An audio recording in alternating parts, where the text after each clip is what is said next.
Well, we're interviewing Casey Stengel, and Casey, why don't we start, get a little bit of background.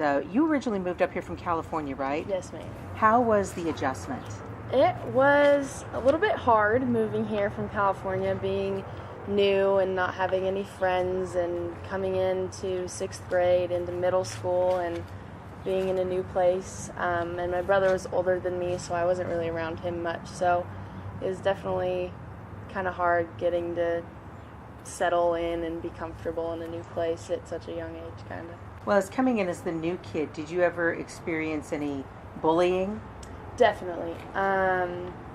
It was hard because there were a lot of kids that didn't like people from California as a start. Yeah. Just weren't very fond of them and California people in general, and kind of used that against me in a way. And I was very athletic and very into my softball and my softball training, and lots of kids would say, like, oh, she's a dude or she's a boy, because I'm so into what I was doing in my sport. And so that was hard, and just knowing that kids didn't approve of, I guess, who I was or what I was doing was definitely hard, especially at that age, trying to stay on that track and keep doing what I was doing, even though my peers weren't okay with it.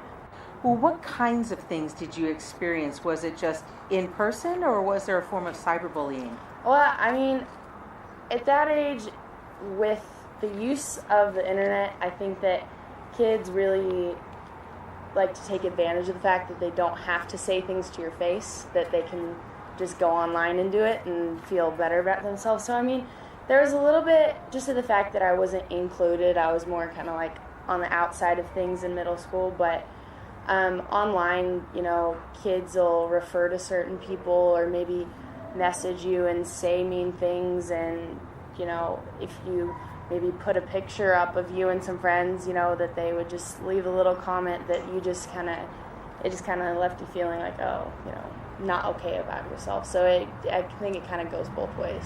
So social media, what role did social media take in this? I mean, as far as the bullying, social media is horrible. I mean, Does it make it easier?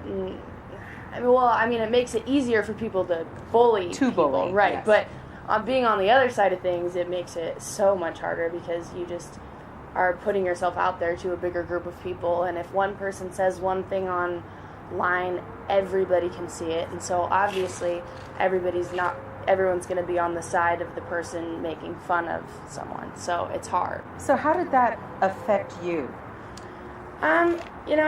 Middle school was definitely hard for me because, there are other things going on as well in my family with my dad being a coach and parents not necessarily liking him as a coach, so then their kids would, come to me or say bad things about me, or even parents would say bad things about my brother and I.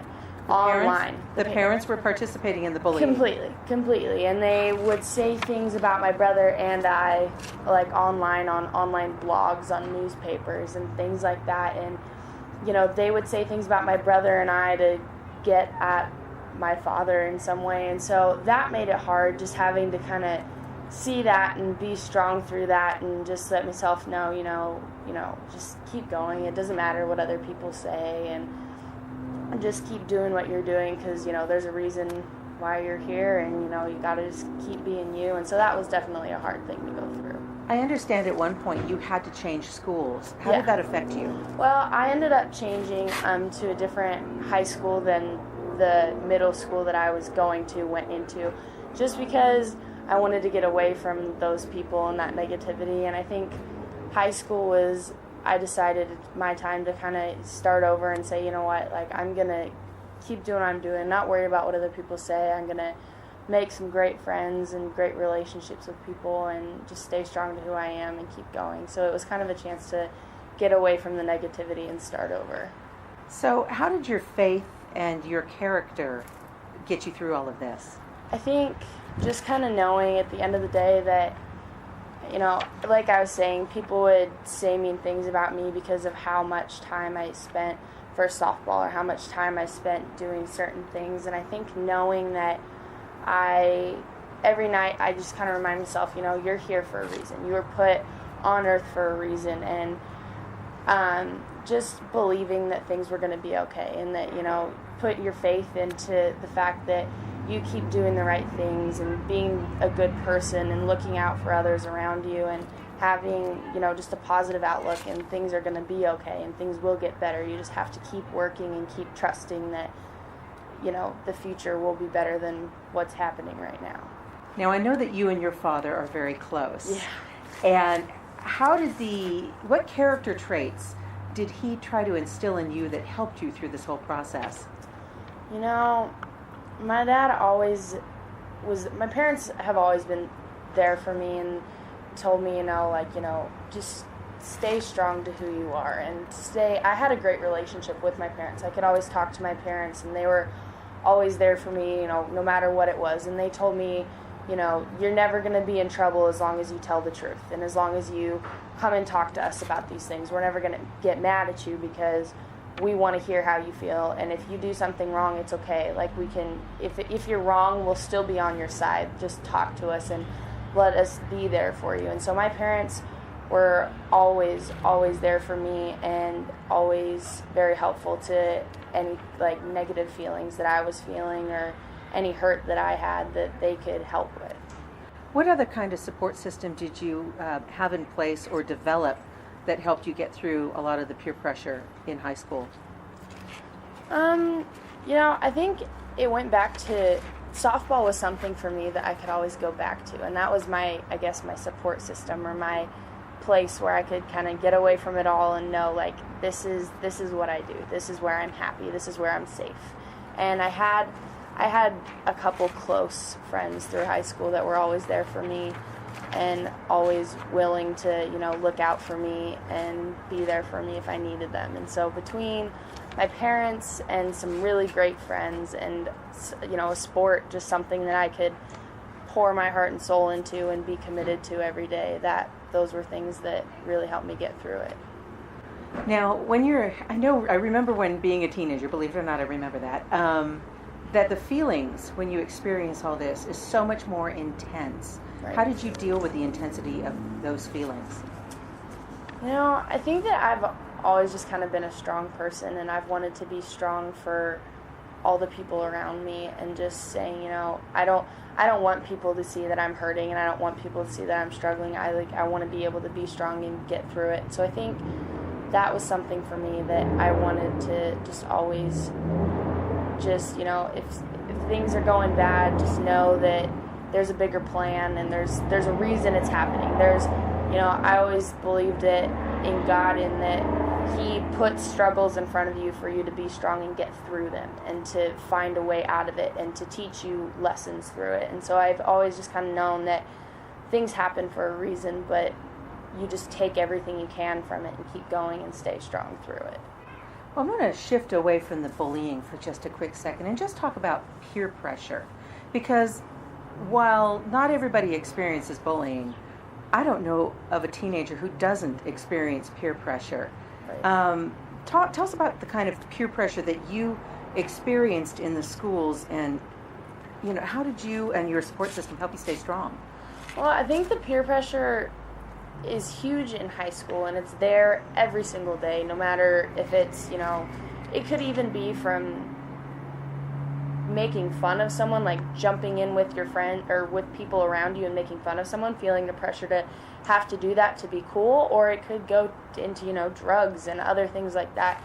And so, to me, I didn't let peer pressure I didn't let it come into my life. I told myself that, I'm going to steer clear of that and stay true to who I am and true to my character and do the right things and be there for people, because at the end of the day, people aren't going to remember that you were standing next to them while they were bullying someone, but somebody will remember that you stood up for them, and that's something that could change somebody's life. While they're down there being bullied, if you stood up for them and said, hey, stop making fun of this kid, that could change somebody's day. But being on the other side of it and being cool for 5 minutes isn't something that someone's going to remember. So I think that was huge for me, was that I needed to stay true to who I was and stay true to doing the right things every single day, and being a positive person and setting a positive example for people around me and not falling into those peer pressures and just staying strong through them.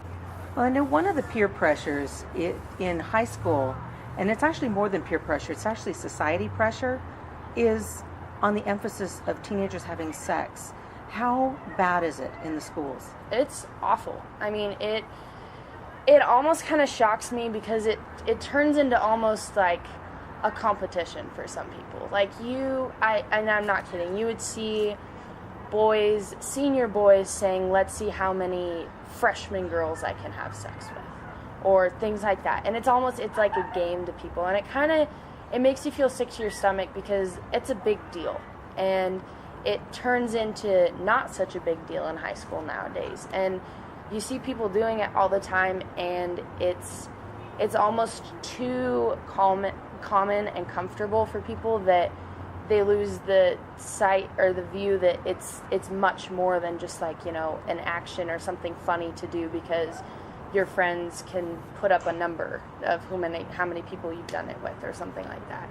So am I correct in guessing that your support system and your open communication with your parents is what really helped you stay strong against that? Absolutely. And my parents, just saying you don't need to fall into that. You don't need to do that. You're better than that. That's not something you need to do right now. There's a time in your life that things, come along that it's time to do those things. And obviously now's not the time for that. And my parents made that open and clear, and my parents have never shied away from talking about uncomfortable things with me. I think that's something that my parents are very good about, is the uncomfortable topics that lots of parents don't really want to talk about, or they just kind of mention it a little bit but kind of go around it because it's uncomfortable.